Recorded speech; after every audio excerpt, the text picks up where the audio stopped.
The broadcast is now starting. All attendees are in listen-only mode.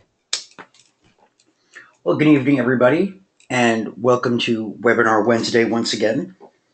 Tonight, we're going to talk about inbound marketing, which is one of my favorite subjects to talk about. And this is, again, one of the more exciting webinars that we're going to do. So let's get right to it. Let's share that screen there so you can see that. Sorry. There we go. So going back one, here we go. Introduction to Inbound Marketing for Healthcare Websites with me, Dr. David Wank. So for those of you who don't know me, and most of you do, my name is Dr. David Wank. I'm a practicing general dentist in New York City, and I'm the president of Short Hills Design, which is a internet marketing, web development, and SEO company for dentists and physicians. My contact information is here. Again, most of you have this, but here you go, and I will certainly keep it up at the end so you can have that. And I highly recommend this webinar that's coming up in December, not just because I'm giving it, but because tonight we're going to learn some of the core bits and pieces about what is inbound marketing and why we need to care. And in December, I'm actually going to teach you how to do something with it. So it's rare that we do a 1-2 punch like this, but in this case, I think it's important. So here's the presentation overview. I really want to do 45 minutes, but I don't know if that's going to happen, especially if we have questions. Certainly, I will try to keep it at 45 minutes, but if I go longer, forgive me. I usually don't do that. If I go longer, forgive me, and I will certainly stick around after for any questions, and obviously, you will all have access to the recording if you've got to go. I know I said 45. So, introduction, technical level, there really is no technical level here. I want you to think about what's going on in your practice when you listen to what I say. And again, you don't have to take notes. This is one of those things where I will send you the slides if you want them. And if you have questions, stop me and ask. There is a raise your hand button. You can ask questions. Again, those of you who've done this before know that I do answer all of the questions. Sometimes I hold them to the end, but if they're actually relevant to what we're talking about in that instant, I'll certainly take them. And ask as many questions as you want, because if you have questions, I'm sure someone else does. Again, taking notes, you don't have to. You certainly can. I can't stop you. You're in your own area. But obviously, if you want the slides, email me. I'd rather you sit and listen here and really absorb it than worry about writing things down that you're missing something. And if there's something I really think you should know, I'll say, stop and write this down. Okay, so the web design workbook for dentists, and I do this every time. And the reason I do this is because I want to show you where in space this part of our conversation is. So if you look at the book, I wrote this book as an overview guide of what you got to do, what you need to do before you build a website or before you invest in search engine optimization, because there was no book like it for us as dentists and physicians. And so, again, it's a non-technical guide. It is not a do-it-yourself book. As an aside, we used to sell the book. I'm now giving it away for free. So in about mid-2018, what we're going to do is start to release the book as a drip approach. So every couple of weeks, we're going to release another chapter for you.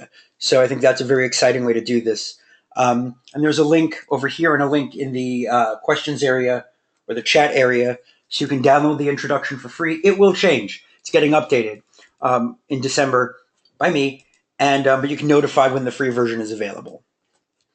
So where are we? And again, I'm not going to spend time on the web design workflow because we've done it in a bunch of other webinars. But suffice it to say that inbound marketing works in two places. Place number one here is phase 2. Remember, in phase 1, we're building a website up to Google standards. In phase 2, we are driving traffic. Same thing with if we just built you an office in phase 1. Phase 1, we're going to get the plumbing and we're going to make sure we have chairs. Phase 2, we're actually going to put patients there. So driving traffic to the website. Part of inbound marketing is driving traffic. We have to do it. The other part of inbound marketing is converting that traffic. And it's the same thing if you were in your office and you have 50 patients this month and you try and offer them all a whitening special and nobody takes the whitening special, you're certainly not going to make the same offer next month to the next 50 patients. You're going to change it up a bit. So if we have traffic, then we need to figure out a way to convert that traffic. Okay, so what is inbound marketing? That's why we're here. So First thing I want to do is talk about some definitions. I know at least I didn't get really actually any marketing education in dental school, so let's just stop for a second. So a visitor is just someone who visits your website. And a lead is someone who visits your website who's demonstrated an interest in what you have to offer. And a qualified lead is actually someone who's more likely to buy. So you can think about it as patients for a second. You know, a lead, a patient would be an actual patient of your practice. But if they are a complete denture patient and you're looking to sell, whitening and bleaching trays and take-home whitening, they are not a qualified lead for that service. So, what is inbound marketing? Inbound marketing is really what we're doing is we're using digital content to bring new qualified leads to your website. Now, obviously, we're going to bring visitors. Obviously, we're going to bring leads. But the point of this is to bring qualified leads. For example, I joke when I lecture that I haven't had an endo fail in 10 years. It's because I haven't done one in 10 years. However, so what I would not want to do is run a marketing program specifically for endo if I don't do it. So I could certainly generate visitors, but what's the point? Now, that being said, if I did some keyword research and found that there are a ton of people in my area looking for endo, I'd either learn how to do it, or more likely I'd hire someone and bring them in so they could do the endo for me. So that's why qualified leads make a difference. You can get 1,000 visitors, from you could write a blog and have 1,000 visitors from Europe, but those people are not coming to be patients in your practice. So with inbound marketing, we want to bring the people to us and put content out there and resources out there so the visitors are able to find us. Now, contrast that with outbound marketing, such as direct mail. Direct mail is a great example of outbound marketing. You take a ton of postcards with an offer and you send them out all over the place. So we are coming to you. Instead, you want to be prepared so when people do searches and look at content, you are there to grab them. So what's this overall process? So the overall process is this. The first thing we're going to do is we're going to drive visitors to your website with different marketing channels. We're going to talk about what that means in a second. The next thing you do is you segment the visitors into specific groups. So now that we have traffic on our website, what do these visitors want now that they're there? And then how are we going to identify the visitors? So we've driven some traffic with these visitors to get visitors to our website. We're going to group them into people based on what we think they want to do or what their goals are. And then past that, how do we identify who they are? And then once we know what the visitors want, and once we know which visitors want what, we're going to target these groups with specific content that's built for them. So let's take a look first thing at inbound marketing channels. Now, a channel is a thing. Any way that you get someone to your website is a channel. And we call it channels because that's what we call it in marketing. Now, some of you might recognize this diagram from our SEO talk, and it's a similar diagram. And so I just want to look here. If you look on the left here, organic SEO is a channel. Content, this is my content icon that I made. I actually made it last year when I was lecturing in DC, but it's the content icon. And that could be content marketing, blog posts, it's content. AdWords, pay-per-click, social. And all of these things the goal is to drive traffic to your website. Now, what I used to have on this diagram, it was your website and it went right to new patients. Yes, that's the goal. But the step in between is new leads, really new qualified leads. Again, if you're writing a popular blog and have 1,000 visitors from Alaska, that's great. But those are not people who are really going to be leads. They'll be visitors, but they're certainly not leads. They're not coming to Alaska to see you. So there you go. That's how I showed you the old diagram. So here are the general marketing channels. Search engine optimization is the first one. And what you're going to have to do, really, and this is critical, is know the ROI, the return on investment for all of these channels. There's simply no way around that. I know it is difficult to do. I know it's hard to tie it in.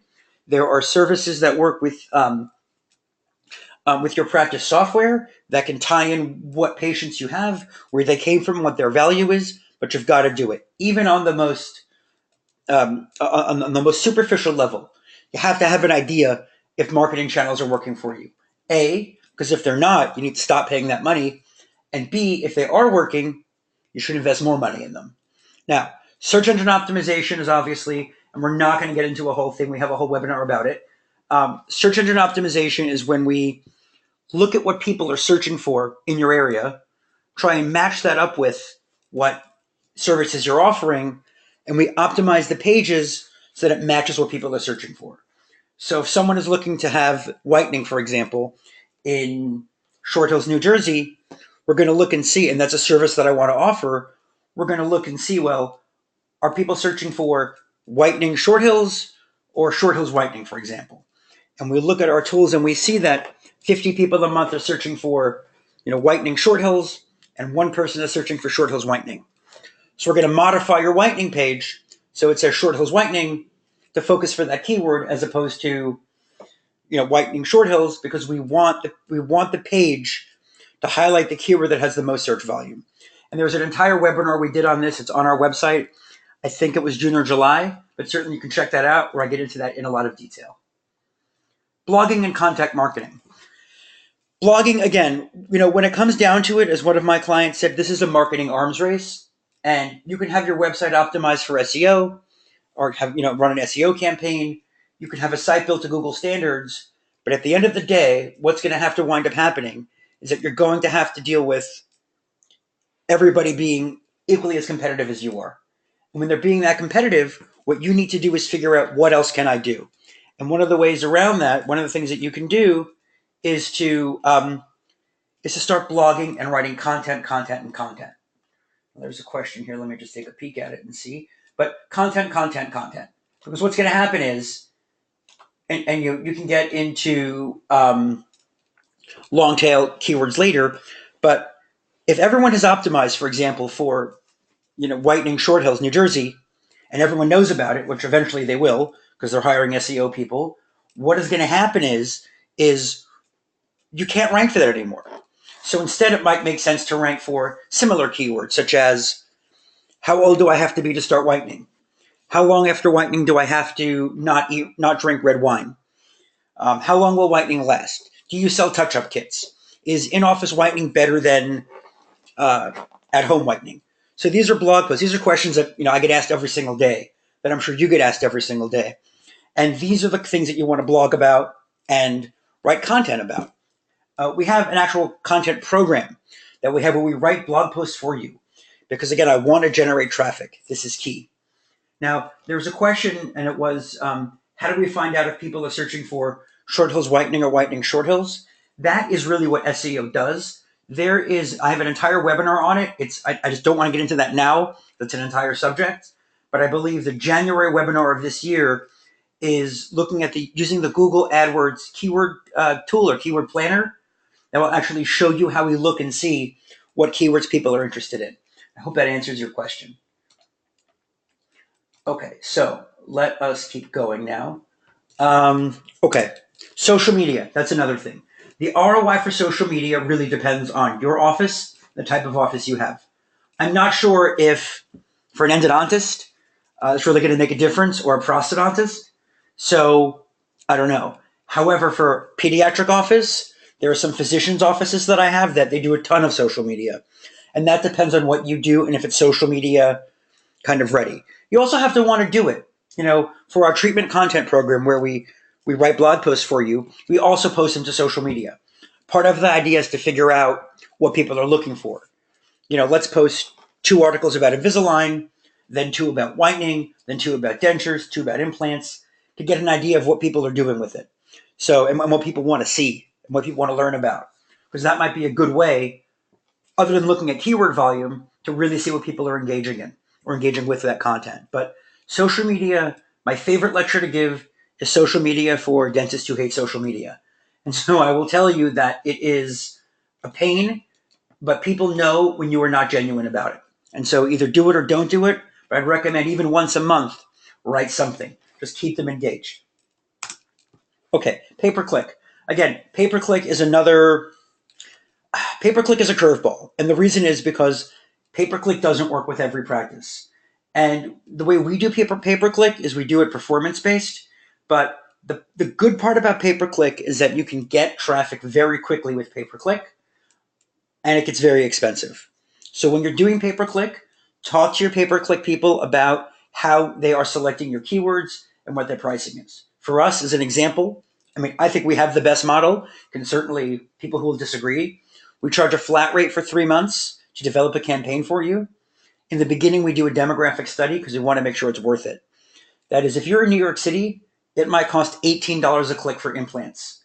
At the end of the day, that's a lot of money, and that might not convert. We want to know, what are you going to spend approximately to get how many phone calls so you can see if it's worth it. And if it's not worth it, you pick something else.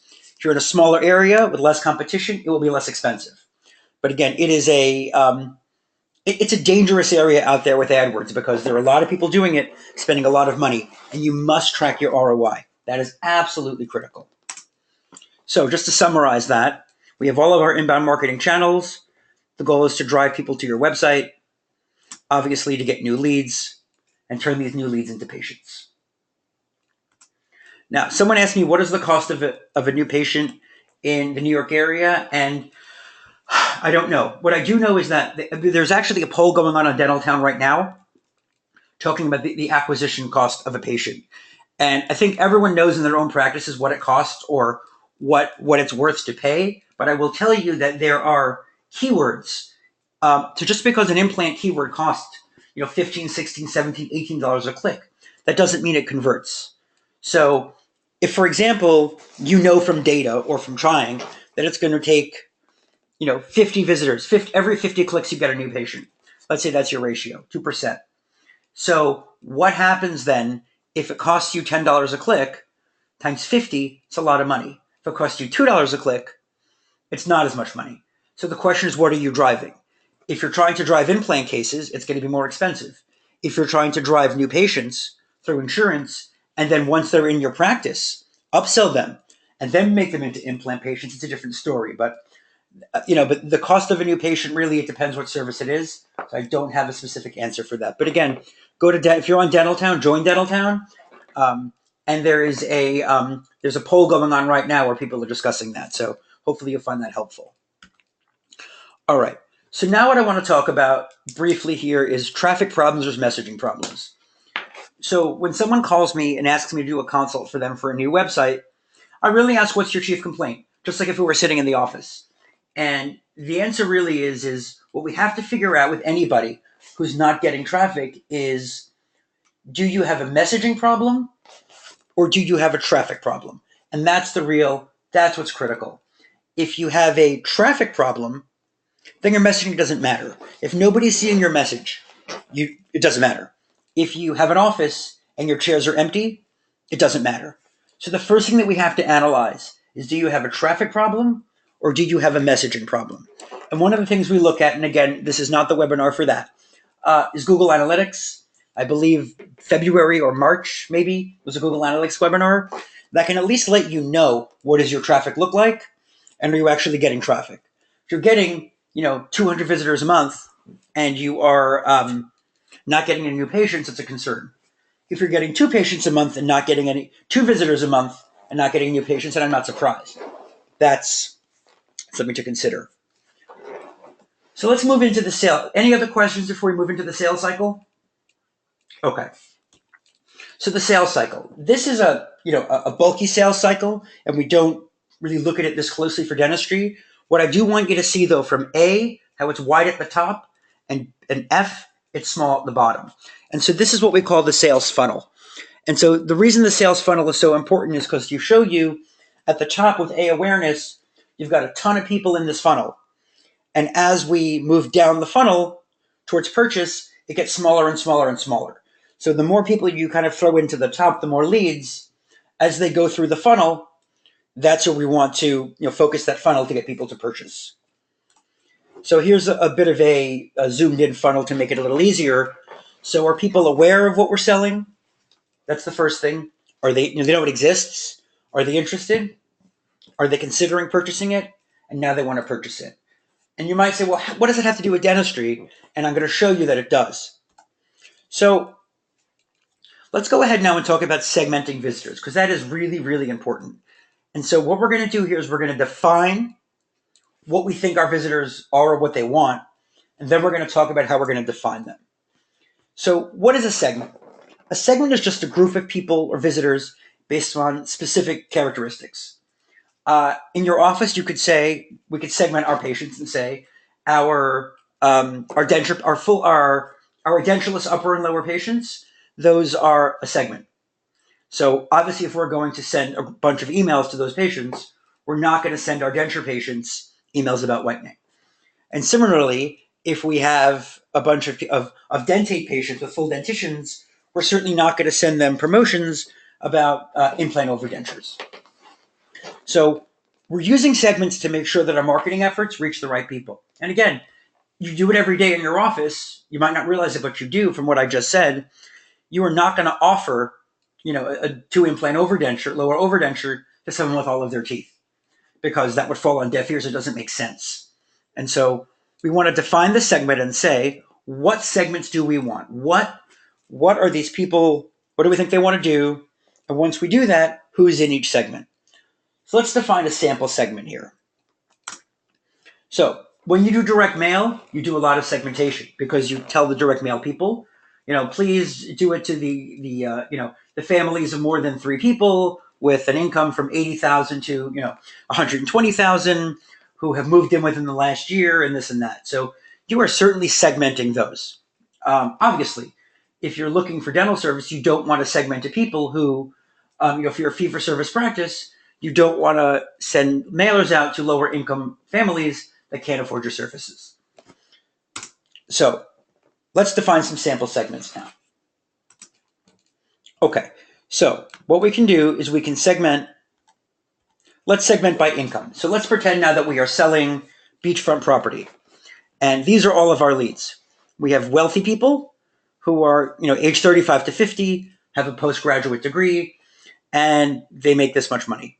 We have very wealthy people who are the same but make over 350, super wealthy that make over 750. These are leads. Now, who do we think is qualified to buy this beachfront property? Probably the people who make over 350 or over 750.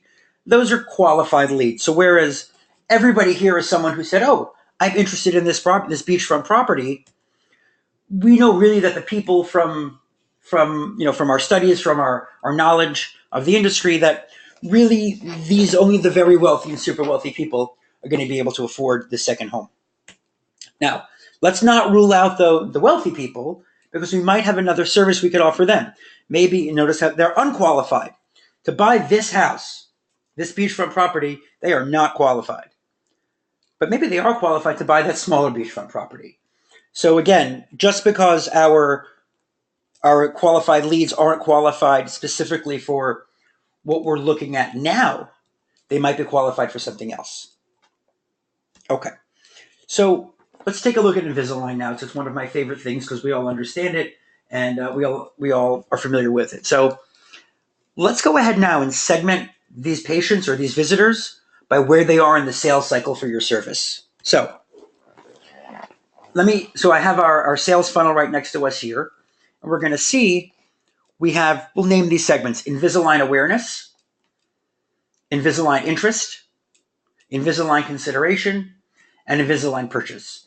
So when someone is thinking about Invisalign, these are 4 reasonable steps or reasonable places they would be in thinking about Invisalign. So let's now define these segments. So what do these people want? So people who are just getting awareness of Invisalign, those are people who most likely want to get straighter teeth. They don't know that Invisalign exists. They've heard about Invisalign, about PowerProx, about all sorts of things. So they are really becoming aware that Invisalign exists. The next segment are people who are interested in Invisalign. So they're looking to learn more about Invisalign in general. Invisalign consideration. Now there are people, spelling mistake. Now these are people who are considering Invisalign versus traditional orthodontics. So those are those people. And so those are, hold on a second here, sorry about that, versus traditional ortho. And so that is versus traditional ortho. So they are considering Invisalign. So they're considering Invisalign versus traditional orthodontics, and they're not sure which one they want, but they know they want straighter teeth, and they know about Invisalign. They're interested in Invisalign, and now they're saying, well, what are my other options? And then, of course, the Invisalign purchase segment. These are people who they know they want straighter teeth. They have learned about Invisalign. They're considering that versus their other options, and they are ready for Invisalign treatment, and maybe they want to find a deal. So let's go ahead now and reduce these segments just to 2 segments because it's a little easier that way, and it's much simpler to market. So let's just say we have an Invisalign interest segment and an Invisalign purchase segment. So the Invisalign interest people, we said, are looking to learn more about Invisalign in general. The Invisalign purchase people are ready for Invisalign treatment and they want to find a deal. So now that we know who our segments are, again, we're using our reasonable brains in the sense that, all right, what do we hear about in the practice? Look, you could spend $10 million and do surveys. I don't think that's cost effective, but certainly, we have people who say, what can I do to get my teeth straighter? Or what can you tell me about Invisalign? I mean, I have a lot of patients who come in and say, this is a crooked tooth, can we do Invisalign? Or they say, these teeth are crowding, what can I do? Those are different people in the sales cycle. So we've got Invisalign interest and Invisalign purchase. Now that we know which visitors are in which segment, so we have our interested in Invisalign and our ready to buy Invisalign, how do we identify them? So now we know, we're looking for people who are interested in Invisalign and people who want to buy Invisalign. How do we know who they are? Well, what we can do is we can track visitor behavior. And yes, we can. I know it's kind of scary. We absolutely can. You'd be very scared to know how much tracking we can do. However, there is a problem. What I will tell you is there is a big black box of how we do that that's not worth getting into right now. I could certainly talk about that for hours with anyone who wants to know, but it has to do with number of visits to the web pages, how they interacted with your other media. There's an entire thing. It's actually under the section of lead scoring. But again, the reason we can't do that is because of HIPAA. Ideally, someone signs up for something on your website, we know who they are, and then we track them and we track what they're doing, we track the emails, and there are services that can do this, but it gets very, very messy with HIPAA, and so it's something very important to consider, when you're doing a program like that. But suffice it to say, the easiest way with the lowest bar is to segment your segments or identify your segments based on their behaviors. So for the Invisalign interest segment, they're looking to learn more about Invisalign in general. Well, you know what? If we have someone who spends more than 10 seconds on your Invisalign page, they're probably looking to learn more about Invisalign. Now, if they just visit your homepage and spend 4 seconds there, I can't really tell you what they're interested in. If they spend 10 seconds on your implant page or 2 seconds on your implant page, they're probably not interested in implants. But if they're going to spend 10 seconds on a page of yours, whatever subject it might be, this is a visitor who's most likely interested in that subject. So if we have someone who spent 10 seconds on an Invisalign page, that's probably somebody who wants to learn more about Invisalign in general. Now, what about people who want to make a purchase? They're ready for treatment and they want to find a deal. Well, these are people who probably spend more than 10 seconds on your specials page. And again, there are many, many ways to do this, but I have clients who have gallery pages. So maybe we could say, if they spend 10 seconds on your Invisalign page, they're probably looking to learn more in general. If they spend 20 seconds on your gallery page, with Invisalign gallery, before and afters, maybe they're ready to buy. And some of that has to do with, with what your office is doing and how you're presenting it to patients. But in general, you can see that the interests are very different. And that's the point I want to really get across, is that if someone walks into your office and says, what can you do to straighten my teeth? Handing them an Invisalign coupon is probably not the best thing. Handing them an Invisalign brochure is a better choice for them. If I walk into your office and say, all right, I've looked at everything and I want Invisalign, when can we start? I'm the guy you give a coupon to get me to close that deal. Because you don't need to give me a brochure about why Invisalign is great, because I'm telling you I want to buy it already. Now, once we do that, once we know which visitors are in which segment, and we've identified what our segments are, and we've identified how we're going to identify them, What we need to do is give them content that is relevant to what they are doing. So what we want to do now is develop and offer specific content that meets exactly the needs that they are targeting, like I just said. If I told you, what can you do for me about whitening, about Invisalign, or even, about whitening, you might give me a brochure about take-home whitening and a brochure about in-office whitening. We could do that. But on the web, what we want to do, because they're not in your office yet, is we want to use inbound marketing and develop content so when these people come to our website, we can market to them based on where they are in the sales cycle. So what can we do? We can do email marketing, and we'll talk more about that. We can do fact sheets or infographics, or one of the things that we're running right now is we have a top 5, we have the top 5 myths about Invisalign and the top 6 facts about implants, something like that. Those are things that generate interest. Videos.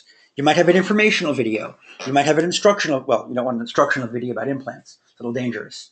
But certainly, you can have a video that shows this is what a dental implant can do, not a clinical video. I'm talking like a diagram video. Blog posts. One of the things that I do for Webinar Wednesday is I write blog posts about the subject to drive traffic about the subject.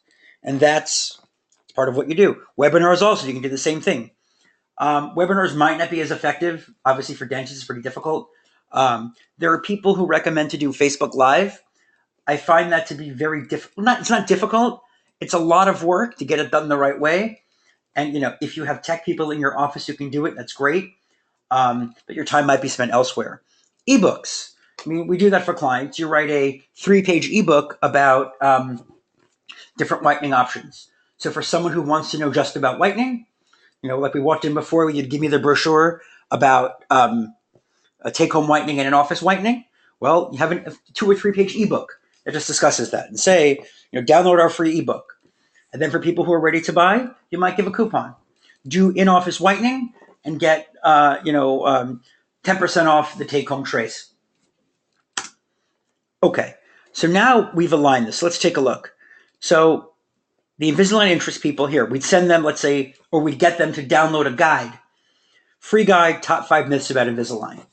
And if I'm interested in Invisalign already, I really, really want to know about that. That is very interesting to me. If I'm not aware about Invisalign, I don't even know what that is, so I'm not going to download that. But now that we know that people are ready to purchase Invisalign, let's offer them a coupon. And in doing this, again, the take home here is that we are identifying who our segments are. We're identifying how we're going to pick them out.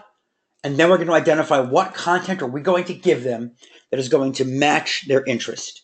That is the key, right? Because if you're trying to sell, you send an email about whitening to your edentulous patients, they're not going to like it. Now, delivering content.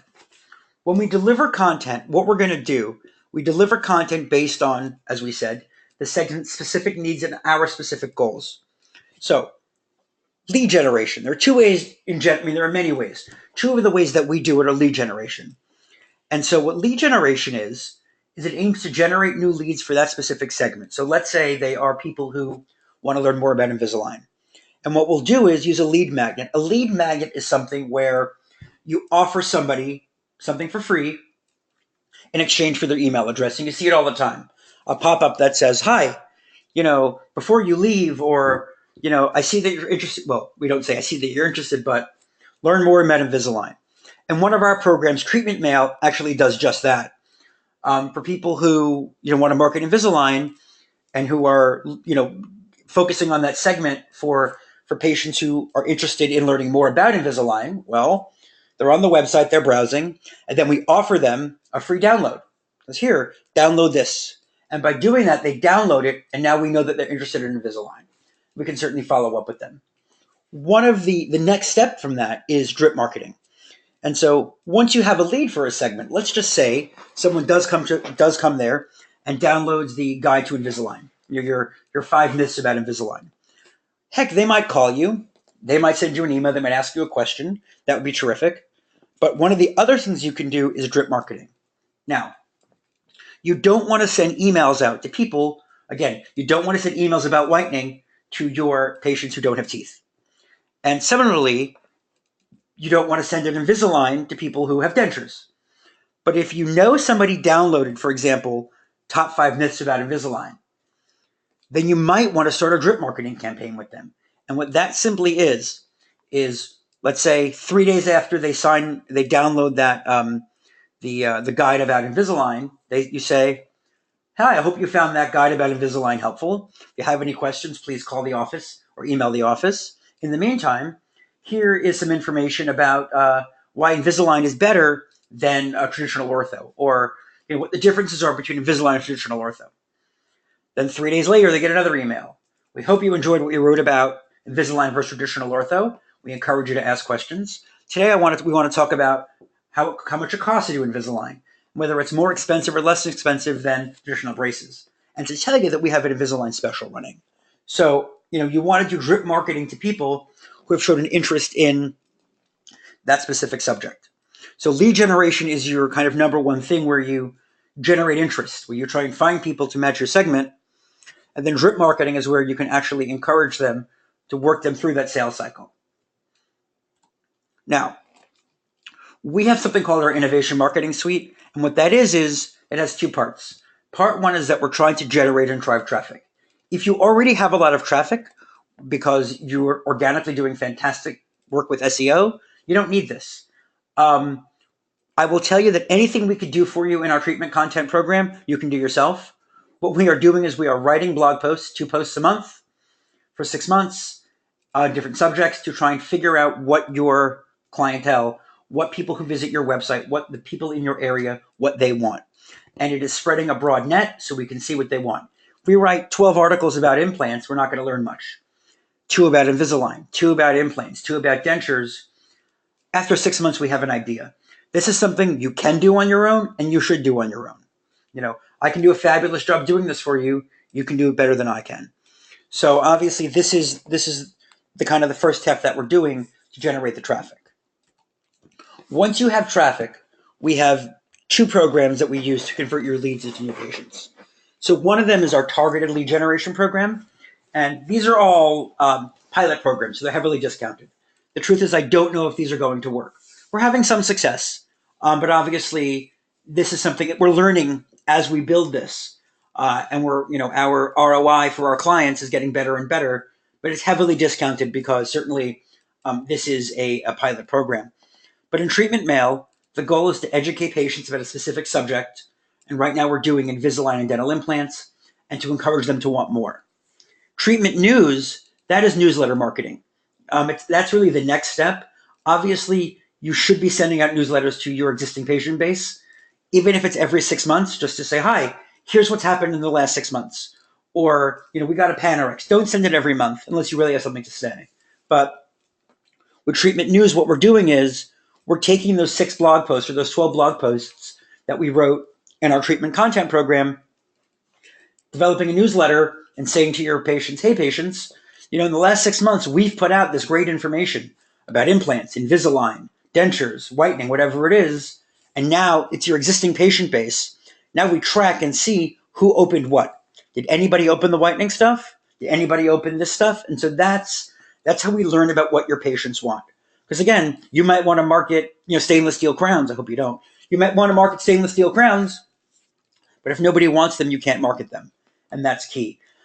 Obviously, if you're writing your own content, you can do your own newsletter marketing. And again, I encourage you to do that. We have clients who already write content, and we can repackage that content into a newsletter, which links back to the pages to get these patients on your website, to get them to re-engage. That is key. Just because people ask about fees, again, treatment content, which is where we write the blog posts, it's $199 a month for 6 months on a 6-month term. Treatment mail, one topic is $325 for 6 months. That's not a typo. 2 topics is $575 for 6 months. Again, we are doing it with a lot of dentists now, and we are learning what converts and what doesn't. So the more dentists we have, the more we learn about what converts and what does not convert. And again, that is why it's so highly discounted. I mean, you get 1 patient from this, you make your money back tenfold. But again, that's why it is so discounted. And again, treatment news is offered a la carte with treatment content. So that wraps up our webinar for tonight. We finished just about on time. Here's my contact information. right here. And we will close it out to see if there are any other questions. Again, I thank you all for coming. And I really encourage you, please sign up for December, because in December we're actually going to go through doing this. I'm going to give you a very easy way to start doing some inbound marketing. Before we close out, are there any questions? All right. Well, thank you all so much for coming as usual. The video will be available in a few days. And like I said, if you have any questions, please don't hesitate to get in touch with me, and have a great rest of your evening. Thank you.